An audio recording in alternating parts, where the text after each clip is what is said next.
على محمد وعلى آل محمد.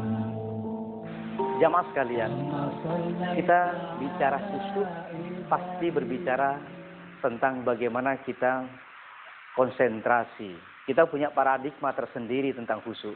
Sehingga kita mencoba untuk mengernyitkan mata kita atau kening kita. Sehingga kepala kita menjadi pusing terhadap perilaku kita ini. Tetapi sampai sekarang kita masih bingung bagaimana sih paradigma khusyuk selama ini. Kita mencoba untuk melakukan itu tentang paradigma kekhusyuan menurut teori kita bahwa khusyuk itu konsentrasi. Ya, bisa jadi tidak atau bisa jadi iya. Karena khusyuk ini adalah bagaimana kita melakukan satu pekerjaan yang penuh total. Tetapi di sini berbeda dengan konsentrasi sebenarnya. Khusyuk itu adalah dekonsentrasi. Dekonsentrasi adalah bagaimana kita pasrah kepada Allah. Kenapa? Kalau Anda menggunakan patung, justru Anda yang aktif. Sehingga Anda melakukan suatu aktivitas konsentrasi terhadap patung itu atau terhadap lilin. Tetapi terhadap Allah, yang tidak bisa dilihat, yang tidak bisa digambarkan, bagaimana Anda berkonsentrasi? Sementara Anda tidak punya bayangan seperti apa Allah itu. Nah, disinilah perbedaannya antara meditasi yang menggunakan patung, yang menggunakan persepsi yang seperti kita bayangkan. Dan kalau menggunakan Allah, tetapi Allah yang akan menghubungi kita. Ada suatu doa yang mengatakan, Allahumma zakirni minhu manasitu. Ya Allah, ingatkan aku. Karena aku selalu lupa terhadap engkau. Sehingga apa? Sehingga Allah pun mengatakan, hablu minallah. Habl itu kabel. Minallah dari Allah. Nanti Allah akan menghubungi kita. Maka dari itu, sekarang kita akan rubah persepsi kita tentang khusyuk. Selama ini kita punya persepsi yang berbeda dengan Al-Quran. Dengan ini, khusyuk adalah, menurut Al-Quran adalah A'udzubillahi minasyaitonirrajim. Bismillahirrahmanirrahim. Wasta'inu bis-sabri was-shalah wa innaha lakabiratun illa 'alal khashi'in. Alladzina yazunnuna annahum mulaqu rabbihim wa annahum ilaihi raji'un. Jamaah sekalian, kita disuruh minta tolong dengan sabar dan sholat. Dan ternyata sholat itu sesuatu yang sangat berat bagi yang tidak khusyuk. Tetapi bagi yang khusyuk, siapakah yang khusyuk itu? Adalah orang yang punya kesadaran bahwa dia sedang berhadapan, bertemu, sambung kepada Allah. Lalu dia kembali kepada Allah di saat sholat itu. Kesambungan inilah artinya bahwa ada responisasi ketika saya nyambung kepada Allah, Allah akan menghubungi kita. Yang disebut silatun. Waliqa'un bainal abdi wa rabbi. Ada kesambungan yang bisa kita rasakan. Sehingga kita bisa merasakan apa yang dirasakan. Huwallazi anzala sakinata fi qulubil mu'minin liyazdadu imanan ma'a imanihim. Ada apa? Ada sesuatu yang diturunkan ke dalam dada kita, yaitu rasa sambung, rasa nyaman, rasa tenang yang akan selalu berakumulasi. Tentang ketenangan itu berubah-ubah dan tenang itu semakin berubah, semakin berubah. Semakin engkau mendekati Allah, akan semakin turun daya ketenangan itu. Itu kesimpulan bagaimana bahwa sholat itu disebut wala zikrullahi akbar. Diketahuilah bahwa sholat itu zikir tertinggi atau puncaknya zikir. Sehingga inilah yang akan kita raih bagaimana mengalami suatu peak experience, suatu pengalaman puncak di dalam bertemu dengan Allah yang disebut mi'rajul mu'minin. Nah, paradigma inilah yang akan kita awali. Bagaimana sebenarnya paradigma otak kita tentang masalah memahami tentang khusyuk itu sendiri. Seringkali kita merasakan bahwa itu sudah khusyuk, ternyata masih belum. Apa? Ternyata di dalam otak kita juga menyimpan data-data dari senses, dari rasa-rasa yang kita miliki. Yaitu rasa mendengar, rasa melihat, rasa mencium, rasa merasakan makanan dan minuman, dan rasa perasaan hati kita. Rasa-rasa ini yang akan tersimpan di data kita melalui neuron transmitter yang akan disimpan di otak kita ini. Baiklah, kita akan melalui persepsi khusyuk-khusyuk yang kita dapatkan, yang kita rasakan selama ini. Ketika kita merasakan khusyuknya telinga adalah bagaimana telinga itu mendengarkan suara-suara yang nyaman. Telinga kita tidak mau diberikan suara yang agak keras, sehingga kita akan terpengaruh menjadi kacau. Suara kita juga akan berpengaruh ketika rendah terlalu rendah. Kita bisa menjadi pengaruh terhadap emosi kita. Nada minor, nada mayor juga akan berpengaruh terhadap emosi kita. Ketika kita nadanya rendah, maka berpengaruh kepada otak kita, frekuensi gelombang otak kita semakin rendah. Khusyuk yang melalui otak kita diusyukkan oleh telinga. Kenapa kita juga menggunakan nada-nada di dalam Al-Quran? Ketika kita baca Quran dengan Bismillahirrahmanirrahim, Alhamdulillahirabbil alamin, Arrahmanirrahim, Maliki yaumiddin. Nada-nada ini karena berpengaruh kepada otak menjadi khusyuk. Terlalu cepat juga tidak baik, terlalu lambat tidak baik, terlalu tinggi tidak baik, terlalu rendah pun tidak baik. Tapi yang sedang yang membuat otak kita menjadi nyaman. Pengaruh sound terapi atau terapi suara yang pengaruh ketenangan. Targetnya kehusyuan physically, suara masih kepada fisik. Maka fisik ditenangkan oleh bagaimana gelombang otak kita sampai mencapai tenang. Nada-nada minor, orang bisa menjadi menangis, terharu ketika kita mendengarkan nada-nada lagu-lagu yang bernada minor. Begitu mayor, kita mungkin bisa ceria mendengar lagu-lagu yang membuat kita semarak. Itu perbedaan bagaimana ternyata persepsi khusyuk kita tergantung suara tadi. Nah, inilah khusyuk menurut telinga. Ada khusyuk menurut penglihatan kita. Kenapa kita disuruh menggunakan pakai pakaian yang sangat rapi? Karena mata kita suka terganggu dengan warna-warni. Sehingga Rasulullah pernah melarang kita ada orang menggunakan warna merah atau warna garis-garis. Rasulullah pernah menyuruh mereka pulang gara-gara mengganggu karena masih baru belajar sholat. Sehingga kadang-kadang pikirannya melayang-layang. Nah, ini mata kita terganggu karena bentuk yang tidak nyaman dilihatnya. Pun juga hidung kita terganggu dengan bau tidak sedap. Maka Rasulullah menyuruh kita menggunakan wangi-wangian sehingga merasakan nyaman. Pertama kali dihusyukkan secara fisik, artinya dihusyukkan secara fisik berarti ditenangkan fisiknya. Ini yang kata-kata terakhir bahwa ada kehusyuan yang tidak bisa berubah oleh warna, oleh pandangan, oleh suara, yaitu kehusyuan hati. Ini yang kita bahas nanti lebih dalam lagi bagaimana kita merasakan getaran ilahiyah yang menembus hati kita, menyebabkan hati kita tenang. Ala bi dzikrillahi tatmainnul qulub. Sehingga dengan zikir hati Anda tenang. Zikir berarti hubungan dengan Allah. Dengan hubungan dengan Allah, maka kita akan bisa merasakan ala, ketahuilah dengan zikir kepada Allah, ala bi dzikrillahi tatmainnul qulub, yaitu dengan hati zikir pada Allah, hati Anda akan tenang. Inilah barangkali di antara salah satu proses nanti kita khusyuan akan diawali bab per bab, poin per poin. Kita akan lakukan langkah-langkah praktisnya sehingga kita bisa tercapai khusyuan lahir dan batin. Khusyuk fisik secara syariat kita harus betul-betul fisiknya kita lakukan, yaitu ketika tumak ninah. Tumak ninah artinya khusyuk, tenang, tidak terburu-buru. Sehingga pernah Rasulullah melarang orang yang keburu-buru ketika sujudnya seperti burung mematuk makanannya. Sehingga apa? Digambarkan burung mematuk berarti begitu cepatnya dia sujud sehingga Rasulullah melarangnya. Dan ini barangkali kenapa secara fisik yang kelihatan kita harus lakukan betul-betul secara fisik kita lakukan pengendoran otot-otot kita, pengendoran otak kita melalui aroma, melalui air, yaitu disebut hidroterapi, aromaterapi, fisioterapi, sampai kita meditasinya juga ada, yaitu zikir pada Allah. Sehingga lengkaplah, yaitu sholat merupakan meditasi tertinggi, sholat merupakan zikir yang tertinggi, sholat merupakan mi'raj tertinggi atau spiritual tertinggi. Tidak ada lain yang setinggi sholat ini. Wahai kekasih Allah, singgah dalam rumahmu, ku tundukkan wajah dan suaraku. Jamaah sekalian, melihat persepsi dan paradigma kita tentang sholat, sehingga kita berkonsentrasi mencoba. Ketika kita berkonsentrasi mengernyitkan muka kita atau kening kita, berarti ada upaya bagaimana kita untuk khusyuk. Otak, ketika kita mencoba menggabungkan dua sisi, kiri dan kanan, left cerebral hemisphere dan right cerebral hemisphere, ada satu otak kiri dan otak kanan. Karakteristik otak kanan yaitu karakteristik otak di mana dia merasakan kecintaan, emosi, spiritual. Itu letaknya di aktivitas otak kanan. Yaitu perasaan atau feeling atau keadaan kebahagiaan yang bersifat yang tidak bisa dihitung.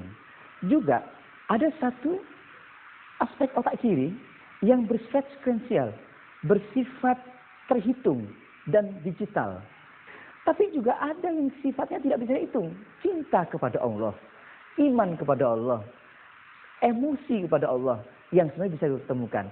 Nah, karena kita selama ini tidak pernah mempertemukan dua hal ini, Sehingga ada kekosongan tersendiri. Kita sudah mencoba secara sekuensial, takbirnya betul, rukuknya betul, sujudnya betul, bacanya betul. Tapi kenapa tidak nyaman? Ketidaknyamanan ini akibat otak kanan tidak aktif. Otak spiritualnya tidak aktif. Maka disinilah ada problem besar karena kita selama ini diajarkan sholat baru sampai tahapan fikih. Tahapan yang bisa dihitung. Tahapan sah atau tidak sahnya sholat. Tetapi banyak orang yang tidak memperhatikan bagaimana keihsanan. Bahwa dia sholat harus berhubungan dengan Allah. Bersifat apa? Bersifat spiritual. Dia tidak menghadap tembok. Tidak menghadap kepada satu benda. Tapi menghadap sesuatu yang bersifat spiritual. Bersifat ruhani. Aktivitas ruhani, aktivitas kecintaan adalah aktivitas otak kanan. Sehingga ketika tidak diaktifkan, maka muncul hayalan. Ke pasar lah, pergi tempat rapat lah, atau menghayal yang masa lampau lah, dan atau akan datang. Sehingga jadi kekacauan, karena tidak diaktifkan. Inilah barangkali nanti yang kita timbulkan. Rasa hayal yang sangat tinggi, yang menyebabkan orang kacau ketika tidak diarahkan. Nah sekarang Allah mengarahkan kita bahwa sholat juga mengandung zikir. Sholat mengandung komunikasi. Komunikasi batin yang akan kita gerakkan di dalam sholat-sholat kita ini. Disinilah kan kita pertemukan bagaimana otak ini menjadi penyebab pertama. Bahwa persepsi sholat kita menjadi salah ketika kita hanya mengaktifkan otak kiri kita. Otak yang bersifat hitungan, otak yang bersifat digital atau teknik. Nah selama bertahun-tahun kita diajarkan bagaimana otak ini selalu aktif, namun diaktifkan otak kiri kita. Pun kalimat perintah pun sebenarnya diaktifkan otak kiri kita. Jamaah sekalian, kita akan bongkar paradigma tentang otak kita. Otak kita juga merupakan satu penyebab ketidakkhusyuan kita. Yaitu bagaimana kita mempunyai persepsi bahwa khusyuk itu tidak mungkin. Kita berulang-ulang mengatakan khusyuk tidak mungkin. Bahkan hanya Nabi dan para Rasul yang bisa khusyuk kepada Allah Subhanahu Wa Taala. Kita sebagai manusia biasa tidak mungkin. Lalu apa artinya Al-Quran mengatakan qad aflahal mu'minun alladzina hum fi sholatihim khashi'un. Dan Allah mengatakan sungguh beruntung orang mukmin itu ketika salat merasakan khusyuan. Tapi sekali lagi kita dibantah oleh pengetahuan yang diinformasikan bahwa nggak mungkin melakukan sholat khusyuk itu. Nah ini yang kita akan lakukan, yang kita akan bantah pada latihan-latihan kita nanti. Anda akan bisa merasakan dan kita akan membantah dan mengcounter bahwa sholat khusyuk itu sangat mudah. Itu yang perlu kita perhatikan. Nah jamaah sekalian, di dalam latihan-latihan kita ini barangkali kita akan aktifkan seluruh aktivitas fisik, rohani, dan otak kita akan aktifkan semuanya.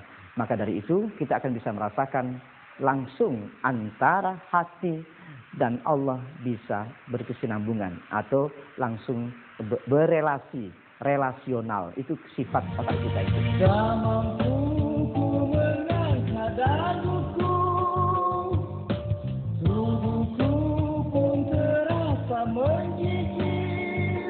Jamaah sekalian, kita sering merasakan sholat kacau pikiran kita. Di saat kita takbir, pikiran kita melayang. Sehingga kita mencoba untuk nariknya. Tarik lagi, melayang lagi. Sehingga kita capek. Apa penyebabnya? Kita mengatakan bahwa itu salah. Kita bingung bahwa kita akan narik ini untuk agar kita bisa fokus dan konsentrasi. Ternyata ada satu karakteristik otak kita.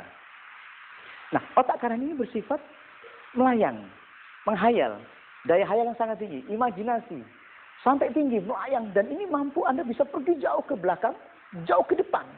Anda bisa menghayalkan sekarang arah ke mana Anda biasa pergi, dan itu bisa menghayalkan, dan itu sering muncul dalam sholat. Dan itulah otak kita, mempunyai karakteristik itu. Yang satu lagi bersifat sekuensial, otak kiri kita bersifat hitungan. Maka di dalam otak kita ada satu sistem, yaitu sistem yang membuat Anda bisa berhitung 1, 2, 3.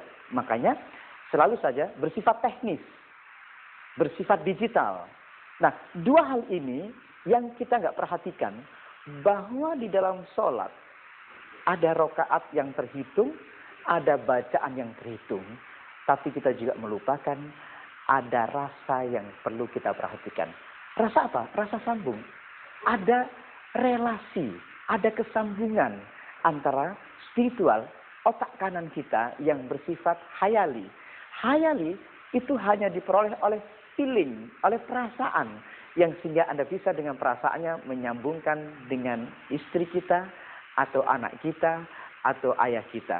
Sehingga Allah menggambarkan bagaimana sih ingat pada Allah itu? Kawikrikum aba'akum au asyadda zikra. Bagaikan engkau merasakan rindu kepada ayah kalian. Bahkan lebih dari itu. Berarti ada perasaan yang diaktifkan.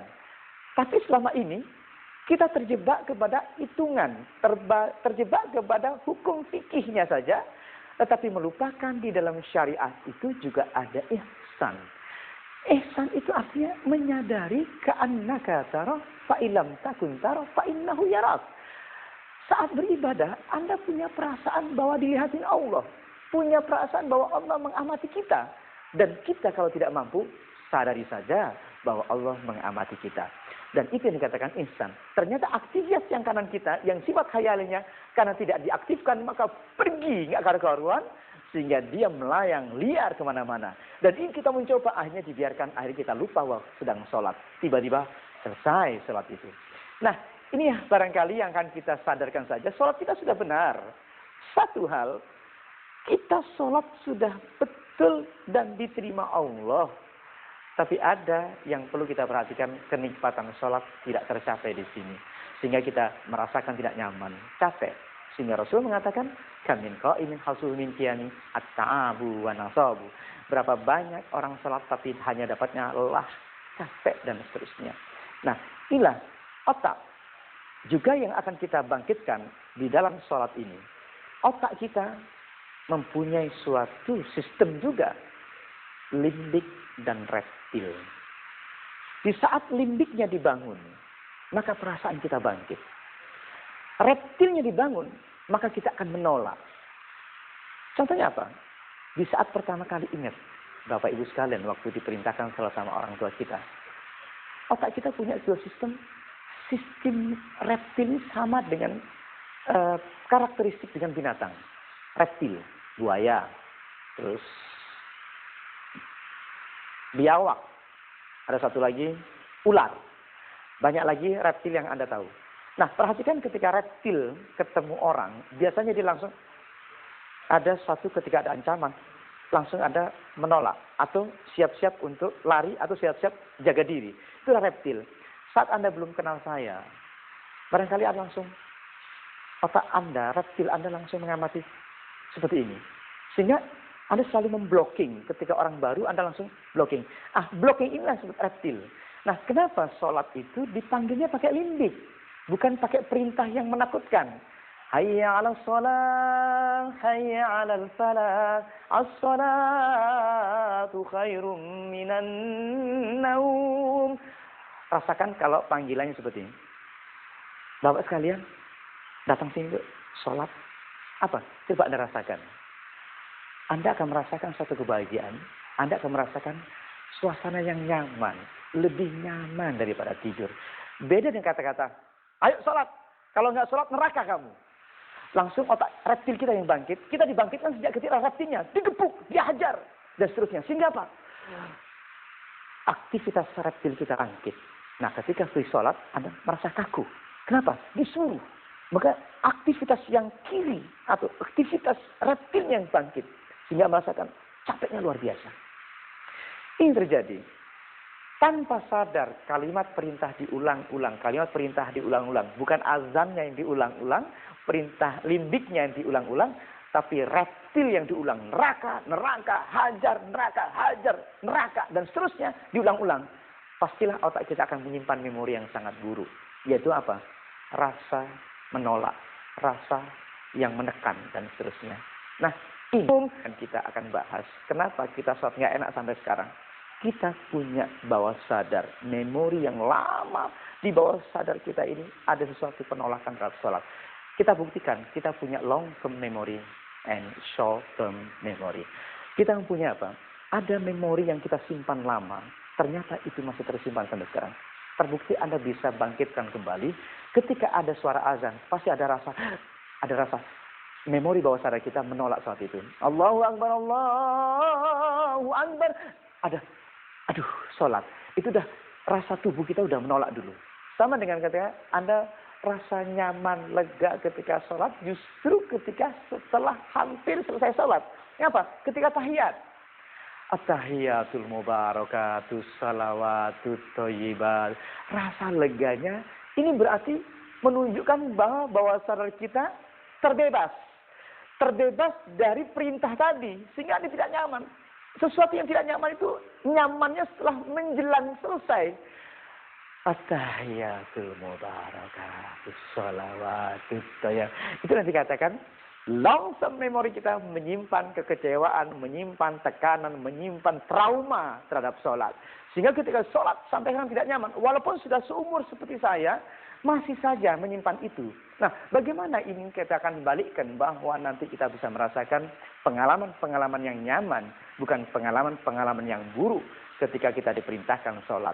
Nah, kita akan coba dengan sholat, yaitu panggilan azan yang sebenarnya lebih indah daripada kalimat perintah. Sangat manusiawi, sangat penuh kasih sayang, sehingga dia ajaknya untuk merasakan kenyamanan, bukan siksaan yang akan kita dapatkan. Itulah kira-kira di antaranya salah satu yang perlu kita perhatikan tentang masalah otak kita ini. Satu, ketika kita sholat, mencoba, kita menyimpan memori yang sangat buruk. Dan pengulangan-pengulangan terhadap otak kita, pengulangan keburukan yang disampaikan kepada otak kita akan disimpan. Seperti gini. Otak kita akan merespon ketika itu diulang-ulang bahwa kalian bodoh, kalian bodoh, kalian bodoh, dan kalian bodoh. Diulang berkali-kali. Ketika itu disimpan, diterima oleh otak kita, maka kita menjadi bodoh. Sebagaimana ketika Anda perhatikan ada sebuah pohon besar. Pohon besar itu Anda tanamkan bahwa di situ ada genderuwonya. Barangkali Anda bisa melihat suasana mencekam ketika maghrib Anda lewat di situ, pasti akan rasa merinding itu ada, rasa mencekam itu ada, dan anehnya merinding itu, deg-degan itu, dan gemeternya itu terpengaruh, walaupun kita tidak pernah ketemu genderuwo itu sendiri. Kenapa? Karena kita terulang-ulang mengatakan di situ ada genderuwo, di situ ada hantu, di situ mencekam. Tapi anehnya kenapa mesti maghrib? Kenapa siang tidak begitu merinding daripada maghrib? Informasi yang diulang-ulang terus-menerus, di situ ada jinnya, di situ ada genderuwo, di situ ada penunggunya. Maka Anda menjadi tanpa sadar, otak kita diperintahkan, dan otak kita akan merintahkan secara autogenik, jantung kita berdebar. Nah, ini yang akan ditanamkan. Tetapi anehnya, ketika ada orang barat datang ke tempat situ, orang bule datang ke tempat situ, kenapa tidak merinding? Karena otaknya tidak pernah tersimpan memori itu. Sehingga apa? Nah, sholat menjadi korban akibat informasi yang terus-menerus salah. Bahwa tidak mungkin Anda bisa khusyuk, tidak mungkin orang macam kita bisa khusyuk, nggak mungkin diulang-ulang, maka akibatnya apa yang kita rasakan sekarang, khusyuk itu menjadi impian yang absurd, impian yang tidak nyata, impian tidak mungkin kita bisa raih. Hari ini kita akan coba bagaimana kita akan temukan rasa itu akan bisa kita rasakan dan kita raih. Nah, demikian apa yang kita akan lakukan, bahwa sholat itu mempertemukan dua wilayah, otak kiri dan otak kanan. Dan ketika dipertemukan seperti ini, maka di situ menurut Todd Murphy bahwa ada kesinambungan antara keduanya, sehingga kita bisa merasakan cun atau nyambung. Kenapa ada bersedekap? Bersedekap mempertemukan otak kiri, otak kanan, sehingga Anda bisa merasakan melayang. Karena dua sisi yang kita sambungkan, sehingga kita bisa fly. Inilah sehingga kita bisa make people fly. Kita jadikan suatu masyarakat menjadi fly, sehingga kita bisa melayang, mi'raj sebenarnya. Nah, ini diantaranya yang akan kita pertemukan menurut teori Todd Murphy dalam otak.